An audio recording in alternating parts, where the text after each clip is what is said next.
Hello dear students, उम्मीद है कि आप सब ठीक होंगे। हमें कोविड की वजह से दोबारा से अपना जो मेथड ऑफ इंस्ट्रक्शंस है वो ऑनलाइन क्लासेस वाला करना पड़ गया। तो होपफुली आप इसको अच्छी तरह से समझेंगे और हम जो इसके बाद जो सेशन होगा हमारा वीडियो के बाद डिस्कशन वाला, उसमें आपकी जो भी क्यूरीज होंगी हम उसके ऊपर बात करेंगे। तो चैप्टर नंबर 5 से हम शुरू करते हैं। चैप्टर नंबर 5 है हमारा अबाउट इलेक्ट्रिक हीटिंग जो है।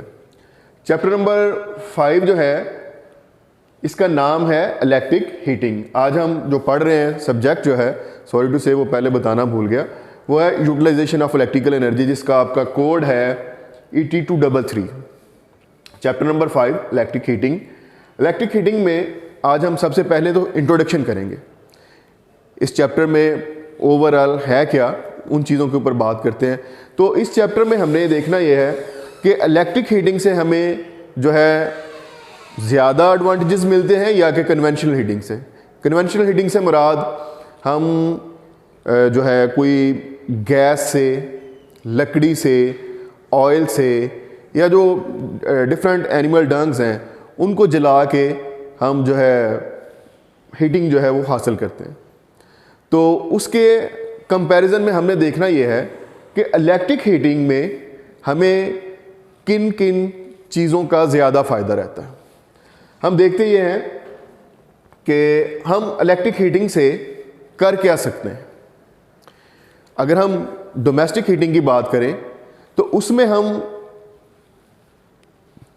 इलेक्ट्रिक केटल जो है चाय बनाने के लिए, आप घर पे ओवन इस्तेमाल करते हैं, इलेक्ट्रिक ओवन जो है, इलेक्ट्रिक स्टोव्स हैं और ऐसी और भी बेशुमार चीज़ें होंगी जो हम घर पे जो है इस्तेमाल। हमारा इमर्शन हीटर है पानी गर्म करने के लिए, हमारा जो रूम में हम हीटर इस्तेमाल करते हैं, इलेक्ट्रिक हीटर जो है कमरे को गर्म करने के लिए, ये सब हम जो है इलेक्ट्रिक जो मेथड्स हैं उनसे ईजीली हम उनको कंट्रोल भी कर सकते हैं और उनको अडॉप्ट करना भी आसान है।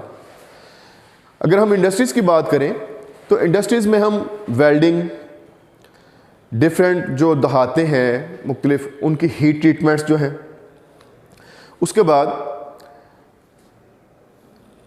इंजेक्शन मोल्डिंग मशीन्स में प्लास्टिक को मोल्डिंग के लिए और जो है शीशे की मोल्डिंग के लिए, पेंट को सुखाने के लिए,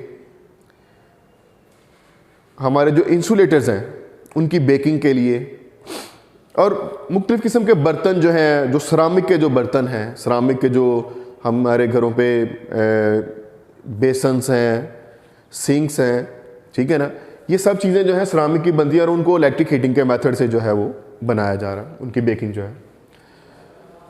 हम जो है यहाँ से शुरू करते हैं इलेक्ट्रिक हीटिंग से।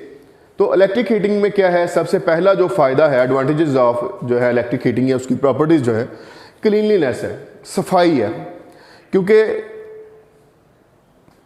धुआं नहीं होता, धुआं ना होने की वजह से जो माहौल है वो आलूदा नहीं होता। हाथ पैर जो काम करने वालों के कालख ना होने की वजह से काले नहीं होते। और नो पोल्यूशन, मतलब फ़ज़ाई आलूदगी नहीं है। फ़ज़ाई आलूदगी जो है वो ना होने की वजह क्या है, क्योंकि इलेक्ट्रिक हीटिंग में किसी किस्म की हम कोई चीज़ जला नहीं रहे, कोई ऑयल नहीं जला रहे, गैस को नहीं जला रहे, लकड़ियों को नहीं जला रहे, तो फ्लू गैसेस नहीं होती। फ्लू गैसेस अगर नहीं है तो पोल्यूशन भी जो है वो नहीं होगी। इकोनॉमिकल है, क्योंकि हम बिजली जो है, गो कि अभी पाकिस्तान में बिजली जो है वो महंगी है क्योंकि हमारे पास जो है डैम्स कम है, लेकिन वो हम पूरे दुनिया के हिसाब से अगर बात करें तो बिजली सस्ती है अगर हम उसको जो है वो हाइडल के मेथड से पैदा करते हैं। तो उस तरीका में अगर हम देखें तो ऑयल्स जो हैं या लकड़ियाँ जो हैं ये महंगी पड़ती हैं और हमारी जो बिजली है, करंट जो है वो सस्ती पड़ती है। इस वजह से हम ये कह सकते हैं कि हम अगर इलेक्ट्रिक हीटिंग वाले मेथड को अडॉप्ट करते हैं तो वो हमारे लिए इकोनॉमिकल होगा। इजी टू कंट्रोल, अगर आप लकड़ियां जला के टेम्परेचर जो है वो किसी चीज़ को दे रहे हैं, आप हीटिंग जो है वो प्रोसेस कर रहे हैं किसी का, तो आपको नहीं पता कि कितनी लकड़ियां रखेंगे और उसके साथ आपका कितना दर्जा हरारत जो है वो पैदा होगा। और जबकि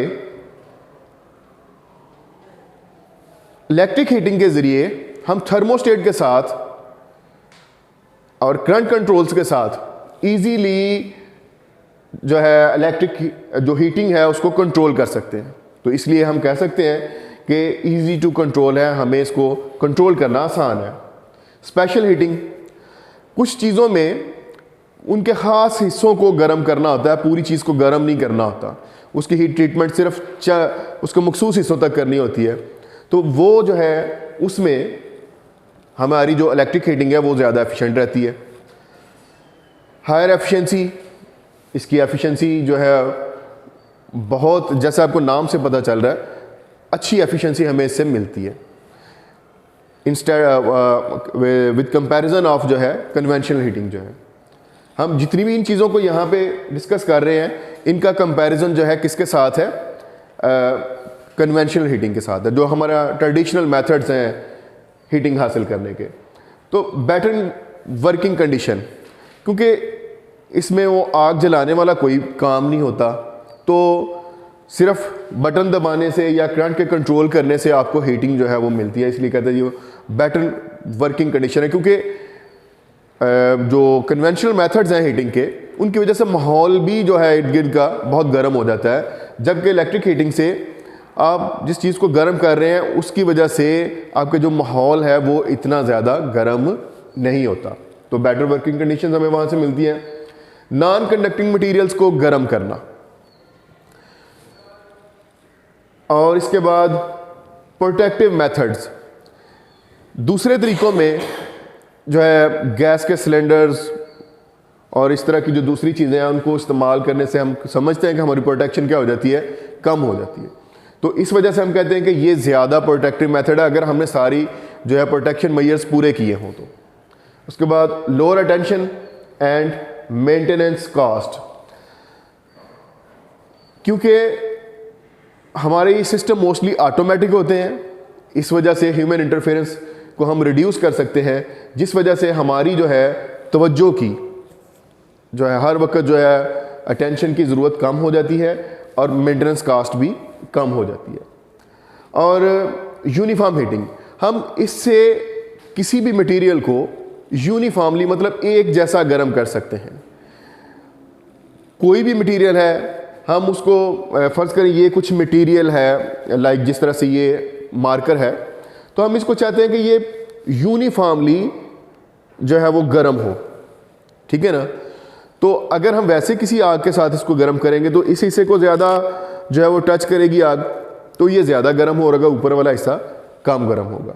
तो हम इसके अंदर से अगर करंट गुजारेंगे करंट के फ्लो से, तो ये एक तरह से सारे का सारा गर्म होगा। नेक्स्ट हम आते हैं तो कन्वेंशनल जो मेथड्स हैं हमारे हीटिंग के, उनमें हम देखते हैं वही जो उधर क्लीनलीनेस था वो इधर क्या है, वो हर तरफ राख और जो है वो कालक होती है, इस वजह से उसमें गंदगी ज़्यादा हो जाती है। फ्लू गैसेस होने की वजह से पोल्यूशन होती है। फ्यूल्स वगैरह के जलने से हमारे जो एक्सपेंसेस हैं वो बढ़ जाती है, इसलिए एक्सपेंसिव मेथड हो गया। डिफ़िकल्ट कंट्रोल, वो जिस तरह से मैंने पहले जिक्र किया था कि लकड़ियाँ या दूसरी चीज़ें हम जला रहे हैं, अगर ह्यूमन वो एनिमल डंग्स वगैरह को हम जला के तो हीटिंग को हासिल कर रहे हैं, तो हमें नहीं पता होता कि हमने कितनी वो चीज़ें जो है उसमें फेंकनी है आग में, तो कितनी हमें उससे टेम्परेचर मिलेगा। जबकि हमें करंट की मदद से जब हम हमें पता होता है हमने इतने एम्पेयर इसको करंट देनी है इतने टाइम के लिए, तो इतना टेम्परेचर जो है उससे मिल जाएगा। लोअर एफिशिएंसी जो है, हमें फ्यूल्स ज़्यादा जलाने पड़ते हैं और उसकी निस्बत जो है हमें, क्योंकि करंट की मदद से जब हम ले रहे हैं तो करंट किसी चीज़ के अंदर से गुजरती है, तो उसकी वजह से हीट पैदा होती है। और इसका क्योंकि डिफरेंट मेथड है, तो इसी वजह से उसकी एफिशिएंसी बहुत ज़्यादा है हीटिंग की, और इसकी जो कन्वेंशनल मेथड है इसकी कम होती है। पुअर वर्किंग कंडीशन, जिस तरह से हमने बात की थी कि क्योंकि आग के लिए आपको गोडाउन्स और दूसरी चीज़ें जो है वो बनानी पड़ती हैं, इस वजह से जो है इसकी कास्ट और जो इसकी जो है वो बैठने की जगह और दूसरी जो है वो टेम्परेचर जो है बहुत ज़्यादा बढ़ जाता है इर्द गिर्द का माहौल का, तो काम करने वाले लोगों के लिए भी जो है वो मुश्किलात होती हैं। इस वजह से ये जो है पुअर वर्किंग कंडीशन जो है उसके अगेंस्ट जो है इधर वो प्रॉपर्टी है इसकी। अनसेफ मेथड है,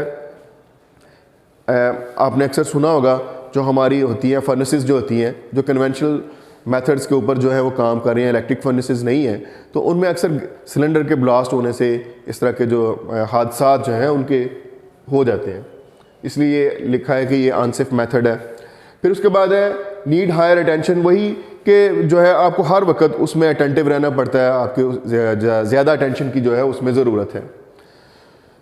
यूनिफॉर्म हीटिंग के अगेंस्ट जो है इसमें है वो कि अनइवन हीटिंग जो है इसमें आप जो होती है आपकी, और हैंडलिंग इसकी जो है वो मुश्किल है बनिस्बत इलेक्ट्रिक हीटिंग के।